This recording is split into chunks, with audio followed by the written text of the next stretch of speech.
अस्सलाम वालेकुम। इस वीडियो में हम पीएचपी कोड लिखेंगे, एक बिल्कुल बेसिक कोड, और जो कि हम फर्स्ट प्रोग्राम लिखने जा रहे हैं पीएचपी में। तो सबसे पहले आपको करना कि ये है कि आपने अपना जैम्प ऑन कर लेना है, जो कि हमने इंस्टॉल किया था। उसकी 2 सर्विसेज पहले वाली आपने स्टार्ट कर देनी है। उसके बाद अब यहाँ पर पीएचपी को सबसे पहले पीएचपी की फ़ाइल कैसे बनाते हैं हम ये देख लेते हैं। उसके लिए आपने क्या करना है, जैसे मैंने सबलाइम एडिटर यूज़ कर रहा हूँ, आप कोई भी यूज़ कर सकते हैं। कंट्रोल एस कर सकते हैं या फिर आप इधर जाकर सेव फाइल पे क्लिक कर सकते हैं। मैं कंट्रोल एस प्रेस करूँगा।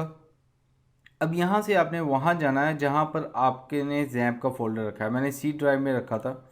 सी ड्राइव में जैम्प का फ़ोल्डर मैंने रखा हुआ। अब जैम्प के फ़ोल्डर में हमने जितनी भी पीएचपी की फाइल्स बनानी है, हमने जैम्प के फ़ोल्डर में जाना है।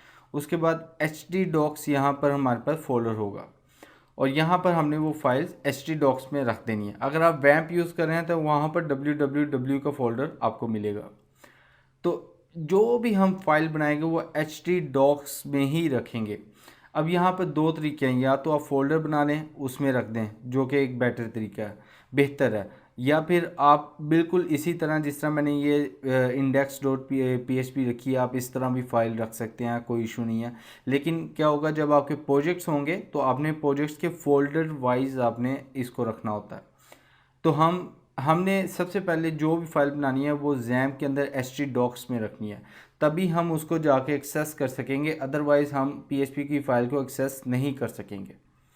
तो इधर एक फ़ोल्डर बना लेता हूँ मैं, और उस फोल्डर का नाम आप रख लें पीएचपी सैम्पल, कोई भी रख लेते हैं, पीएचपी सैम्पल, ठीक है।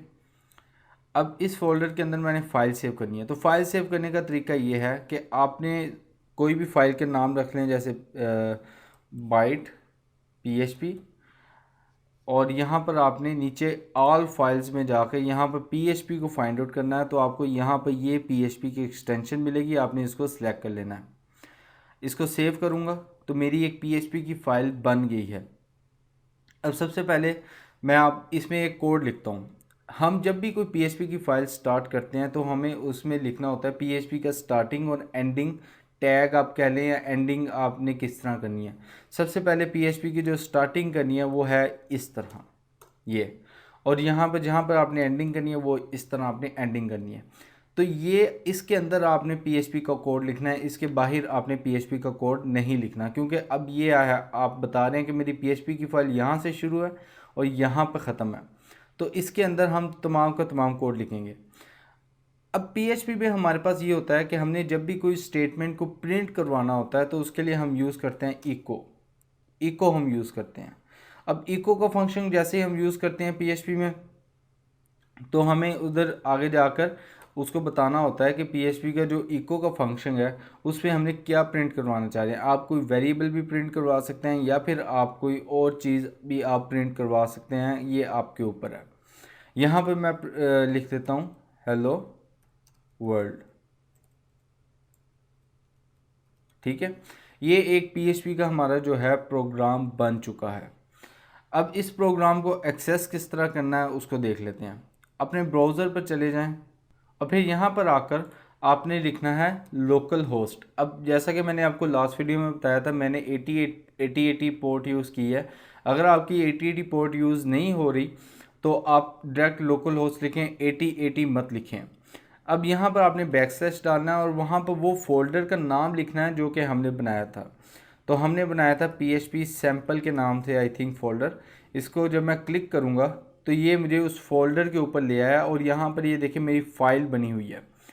अब या तो हम यहाँ से एक्सेस कर सकते हैं, यहाँ पे मैं फ़ाइल पे क्लिक करूँगा और उसको एक्सेस कर सकता हूँ। जैसे मैं इधर क्लिक करता हूँ तो देखिए मेरे पास हेलो वर्ल्ड जो मैंने लिखा था वो मेरे पास लिखा आ रहा है। या फिर आप इस तरह भी कर सकते हैं, ये देखें ऊपर जाकर आपने लिखना है PHP sample backslash byte PHP dot PHP. तो इस तरह से भी आप एक्सेस कर सकते हैं। तो ये था पीएचपी की फ़ाइल को एक्सेस किस तरह से करना है। होपफुली आपको समझ आ गई होगी। आपने लोकल होस्ट लिखना है, उस बैकस्लैश फोल्डर का नाम लिखना है और फिर उस फाइल का नाम लिखना है। अगर आप फाइल का नाम नहीं लिखना चाह रहे तो आप फोल्डर का नाम लिखकर आप एंटर करेंगे तो आपके उस डायरेक्टरी में जितनी भी फाइल्स होंगी वो आपके पास सामने आ जाएंगी। अब उसके बाद हम देखते हैं कि HTML में हमने जिस तरह बात की थी कि हम HTML भी यूज़ कर सकते हैं, CSS भी बीच में यूज़ कर सकते हैं और PHP भी बीच में यूज़ कर सकते हैं। तो अगर आपने HTML यूज़ करनी है तो इसको HTML के अंदर किस तरह से यूज़ करना है वो आगे जाके मज़ीद चीज़ें देखेंगे, लेकिन सबसे पहले आपने लिखना है डॉक टाइप। उसके बाद आपने इसकी जो HTML के बेसिक स्ट्रक्चर है उसको बनाना है, HTML, और ये HTML का मेरे पास बेसिक स्ट्रक्चर आ गया। अब यहाँ पर मैं इस PHP को उठाकर इसके अंदर भी लेकर आ सकता हूँ या इसके बाहर भी रख सकता हूँ। इट्स माई चॉइस कि मैं क्या करना चाह रहा हूँ।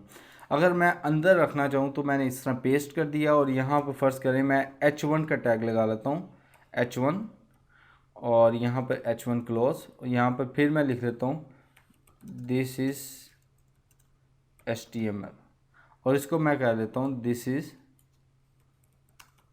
PHP।